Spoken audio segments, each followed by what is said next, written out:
Hello, good morning. The ভেতো বাঙালি আরেকটি ব্লগে সবাইকে স্বাগত। এখন আমি যাচ্ছি একটু ইউএসসি করাতে। কেন করাতে যাচ্ছি সব বলছি সময় পেলে এসে। সকাল থেকে আজকে একটু সময় পাইনি, আমার উবের আসছে, পরে কথা বলছি। এত রোদ, রাস্তায় একটা জনপ্রাণী নেই। ওখানে একজন যাচ্ছে, ব্যাস এখানে আমি। আর আমি সানস্ক্রিন লাগাতেও ভুলে গেছি, এত বড় বলদ আমি। তারপরে মা অফিসে কলে ছিল, আমরা তাই অনেকক্ষণ কেঁদেছি। এই ক্যামেরায় কে হামলা করে রে? আমি আও বলো মা, মা বুদ্ধি বল, কুটু আমার কুটু, এ পুটু, ওই দেখো কত ছোট পুটু পড়ে গেল ধপাস। ছোট পুটু পড়ে গেল ধপাস। বড় পুটু আমার চিমটি কাটে কেন রে? আমি তো পেটুতে চিমটি কাটবো। আও না, আমার চিমটি কাটবি না। ভাইকে তোল, ভাইকে তোল, ভাইকে তোল, যা ভাইকে হাত ধরে তোল। ভাই ওখানে ওয়েট করছে, দাদা গিয়ে তুলবে। ওই দেখ, ওই দেখ ভাই হাতটা কিরকম করছে, দেখ।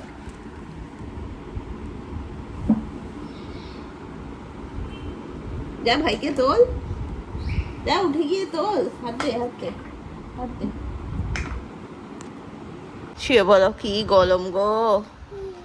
ই জল ঢেলে দেবো মেঝেতে? হিসি করেছে, তাই ভাবি কেন এরকম করছে। ওই জন্যই সাঁতারও এমনি এমনি কাটছে। এই জামা প্যান্ট সব ভিজিয়ে দিয়েছে বাদর ছেলে কোথাকার। হ্যাঁ, তো সকালে আমি ইউএসসি করাতে গেছিলাম। তো যেটা বললাম, আমি ইউএসসি কারণটা পরে বলবো। তো করাতে গেছিলাম এই কারণে, কারণ আমার এন্ডোমেট্রোসিস আছে। আর এন্ডোমেট্রোসিস আমার আজকে থেকে না, ইটস বিন 8 লং ইয়ার্স যে আমার এন্ডোমেট্রোসিস আছে। আমার 2018 সালে প্রথম এন্ডোমেট্রোসিস ধরা পড়ে। আমার 2 মাসের জন্য হঠাৎ করে পিরিয়ড বন্ধ হয়ে গেছিলো। অ্যাকচুয়ালি তখন যখন ধরা পড়ে তখন সিস্টের সাইজ খুব কম ছিল, কিন্তু it started with like 2 centimetre. তারপর খুবই অদ্ভুতভাবে আমি প্রথম যে ডাক্তারকে দেখাই, একজন মহিলা ডাক্তার ছিলেন। তিনি আমায় দেখে প্রথম যে কথাটা বলেন যে সত্যি কথা বল, বয়ফ্রেন্ড আছে, কিছু করিস তো, তাহলে কিন্তু বল, উপরে টেস্ট করাতে পাঠাবো। 2 মাস তোর পিরিয়ড বন্ধ। আমি গেছি আমার মায়ের সাথে। আমি ওনাকে একটাই কথা বললাম যে কিছু হলে মায়ের সাথে থোড়ি আসতাম। মানে তখন আমার কত, আই থিঙ্ক 24-25 তো হবেই। মানে বড় হয়ে গেছি, চাকরি করছি, বয়ফ্রেন্ড থাকলে বয়ফ্রেন্ডের সাথেই আসবো না? তো যাই হোক, আর তখন আমি চাকরিও করতাম কলকাতায়, না বাইরে। মানে হঠাৎ করে মাকে নিয়ে কলকাতায় কেন ডাক্তার দেখাতে আসবো? তো এটা খুব একটা বাজে এক্সপিরিয়েন্স ছিল আমার। তো যাই হোক, তো ওনার আন্ডারে কিছুদিন ছিলাম। কিছুদিন থাকার পর ওনার ট্রিটমেন্টটা ভুল হয়েছে, যেটা আমি অনেক পরে জানতে পারি। রাদার আমার মানে আমি এখন আছি ডক্টর বরুণ চক্রবর্তীর আন্ডারে, who is literally a god to me. ওনার আগে মোটামুটি যে ট্রিটমেন্ট আমার হয়েছে সবই ভুলই হয়েছিল। কারণ এন্ডোমেট্রোসিসের ওয়ান অ্যান্ড অনলি ট্রিটমেন্ট, যেটা আমায় ডক্টর বলেছেন, বরুণ চক্রবর্তী বলেছেন, যে তোমার পিরিয়ড বন্ধ রাখা। কারণ যদি পিরিয়ড হয়, এন্ডোমেট্রোসিস সিস্টের ওটা আর কি খাদ্য, পিরিয়ড হলে আর কি, মানে এরকম কনসেপ্টটা। তো সেটা বাড়বেই। Even that happened with me. তো প্রচুর ভুল ট্রিটমেন্ট হয়। 2018 থেকে 2021 সাল অবধি আমি হোমিওপ্যাথি ট্রাই করেছি, অ্যালোপ্যাথি ট্রাই করেছি, কিন্তু সিস্ট আমার উল্টে বেড়েছে। খুবই অদ্ভুতভাবে আমায় কোনো ডক্টর পিরিয়ড কমপ্লিটলি বন্ধ করার ওষুধ দেননি। ইভেন আমি সাউথ ইন্ডিয়াতেও ডক্টর দেখিয়েছি, ব্যাঙ্গালোরে দেখিয়েছি, আমি পুনেতে ছিলাম, পুনেতে দেখিয়েছি। বাট সবাই মোরাললেস ওই পিল টাইপের ওষুধই দিত। 21 দিন খাও, 7 দিন বন্ধ, ওই রকম, ব্যাস শেষ। আর ওই ফলো আপ ইউএসজি হচ্ছে 3 মাস অন্তর, 6 মাস অন্তর, তাতে আমার সাইজ বেড়েই আছে।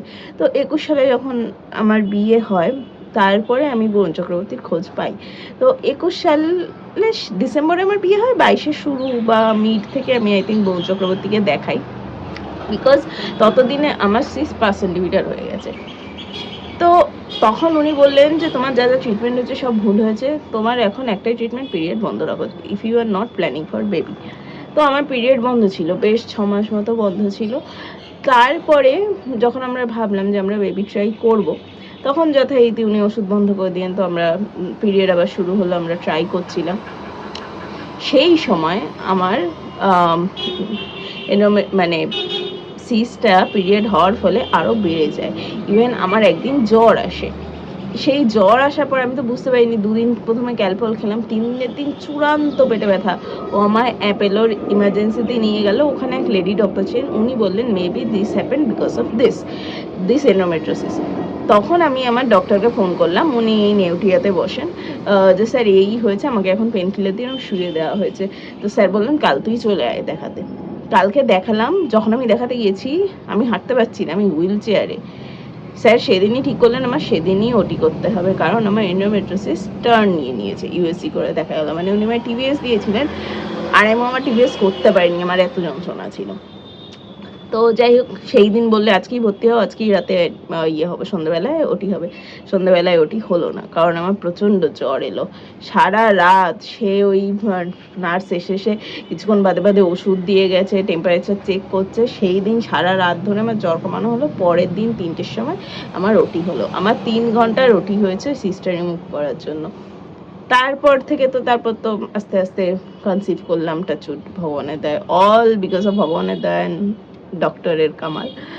তো এই আমি একটা জিনিস দেখেছি, কিন্তু I was endometriosis free actually, but ওরা হওয়ার পর 8 মাস বাদে আমার পিরিয়ড হয়েছে, মানে আমার ছেলেরা জন্মের 8 মাস বাদে আমার পিরিয়ড হয়েছে। বাট উইদিন 6 মান্থ যেহেতু আমার এন্ডোমেট্রোসিস হিস্ট্রি ছিল, আমার হইতে আবার এন্ডোমেট্রোসিস চলে এসেছে।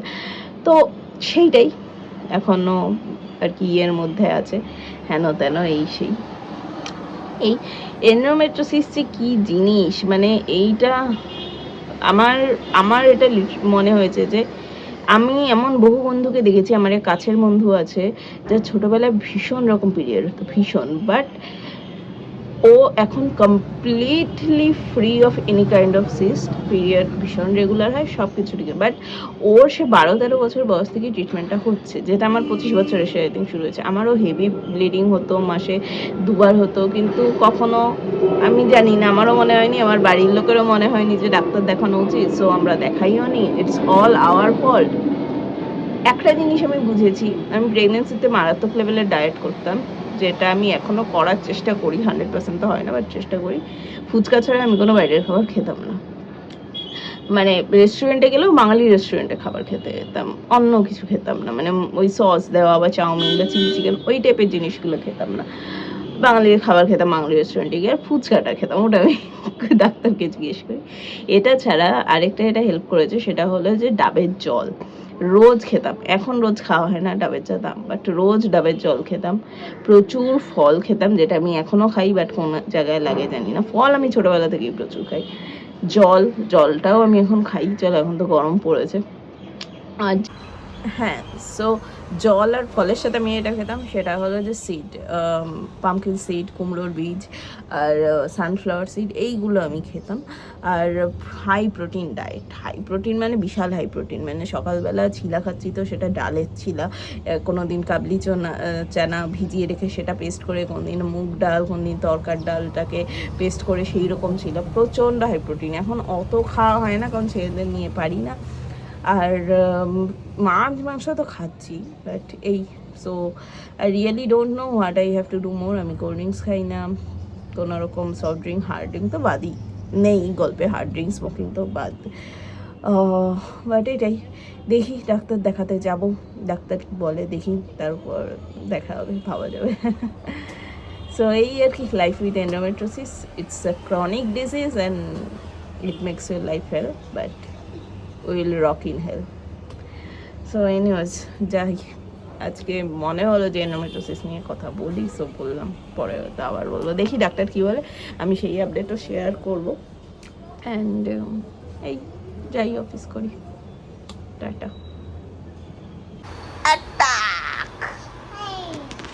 এই চলো, অনেক অ্যাটাক হয়েছে, চলো চলো বাবা, কাজ করে নি, চলো চলো, বাবার মিটিং মিছিল আছে, বড়টা গুলো ছোটটা পিছনে করতে করতে ঢুকে গেল। আর নাই না, ল্যাপটপ দেখি তো আমরা পড়াশোনা শিখবো। চলো চলো, আর না না না না না, হ্যাঁ জি, ABCD, বাবা গো চলো। এই হলো 9:30, গরমের ঠেলায় তো মাথা খারাপ হয়ে গেছে, এনাদেরকে ঘুম পাড়িয়ে নি, এন্ড অফ ডে। যাই হোক, ঠিক আছে, টাটা, গুড নাইট। সবাই সাবধানে থাকবেন, বাচ্চাদের সাবধানে রাখবেন, and thanks for watching, tata.